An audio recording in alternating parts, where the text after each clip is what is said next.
A great slam and then some. It's on. I fell in love with Cuphead almost immediately. Its hand-drawn graphics exude charm, its ragtime soundtrack propels the action forward, and the mechanics are as refined as any platformer I've played. And of course, Cuphead is also incredibly difficult. Drawing on run-and-gun games such as Contra 3 or Gunstar Heroes, Studio MDHR prioritizes flawless jumping, shooting, and dodging over anything else in Cuphead. It's a gorgeous game, but if you've spent much time with it, then you know how brutal it can also be. You can fight a boss 25 times to no avail. You will probably die a lot. You may narrowly achieve victory only when you learn from dozens of mistakes. According to the creators themselves, that was their intention from the beginning.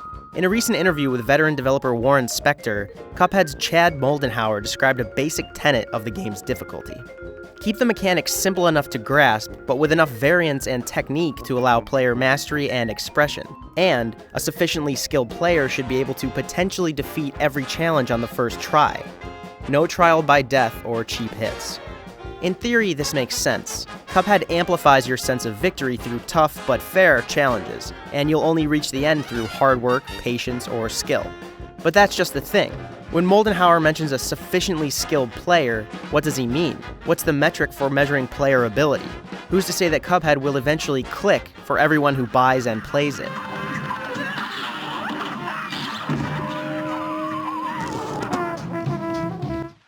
Cuphead does provide the option to play levels on a simple mode. Bosses have fewer hit points and will actually skip some of their attack sequences altogether. It bars less dexterous players from seeing everything the game has to offer. What's more, you can't play the last 10% or so of Cuphead if you haven't beaten every previous boss on the regular difficulty. You can watch YouTube videos, yes, but you're not playing them. Essentially, Cuphead excludes you if you can't reach the sufficient skill level its creators intended. I myself thoroughly enjoy difficult games.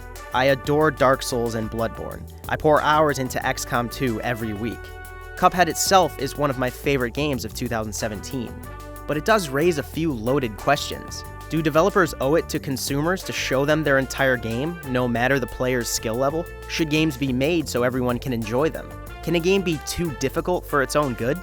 This is a problem inherent to video games as a medium. Outside of ticket prices, movies don't usually bar you from seeing everything they have to show. Museums don't test you before each new exhibit, and if you want, you can skip to the final page of the next book you read. Most games, however, require motor skills, problem solving, or some combination of the two if you want to see everything. I don't have concrete answers to all the questions that Cuphead raises. But regardless, the game does spark an intriguing conversation. So I decided to look at how other games handle difficulty, how developers found creative loopholes to the problem, and how some games turned the idea of difficulty on its head entirely. One of the more notable examples is Resident Evil 4. It secretly scaled its difficulty to react to the player's skill level. Survive longer, kill more enemies, take less damage, and the difficulty will gradually ramp up.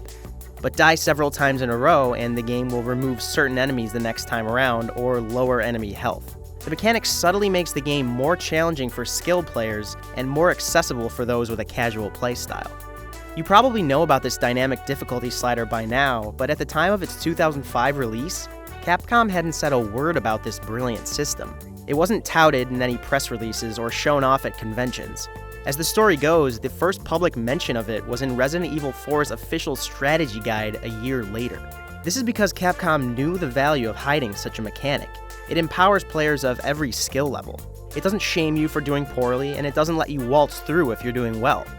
It's one of my favorite games ever made for several reasons, but the sliding difficulty is chief among them. Left 4 Dead took a similar approach.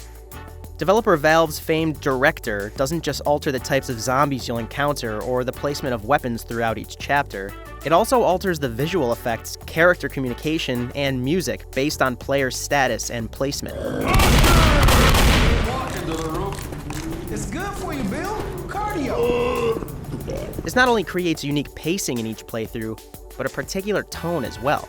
But as clever as these two systems are, they both are reactionary to the player's skill level. They gauge your ability and adjust accordingly. In 2014, developer Monolith took it a step further. Rather than just react to your performance, why not incorporate it into the story as well? Why not let the enemy grow alongside you, regardless of whether you win or lose? This idea gave rise to the Nemesis system. In Middle-earth Shadow of Mordor, enemy Uruks and Orcs develop grudges, skills, fears, and rivalries based on your encounters. Maim an Uruk captain, and he'll have the scars to show for it.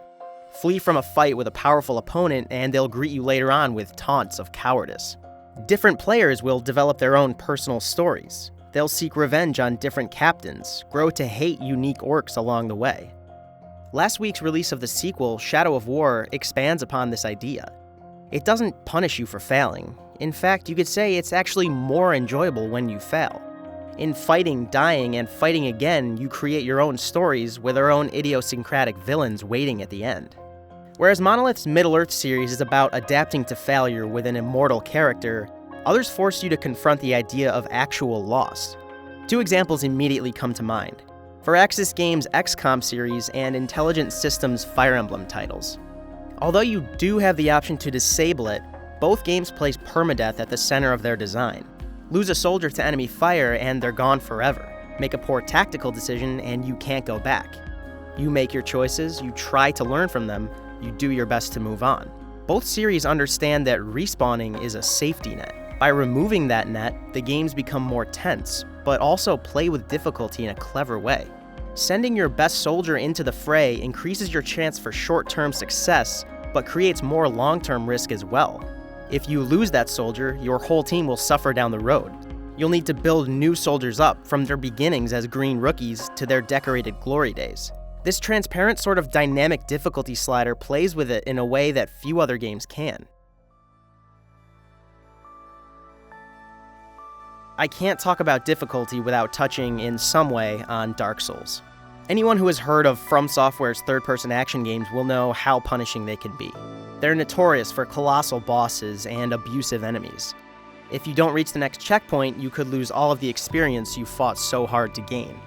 But despite their intimidating challenge level, the Dark Souls games, and their cousin Bloodborne, do provide options to players who don't have the same patience or skill as others.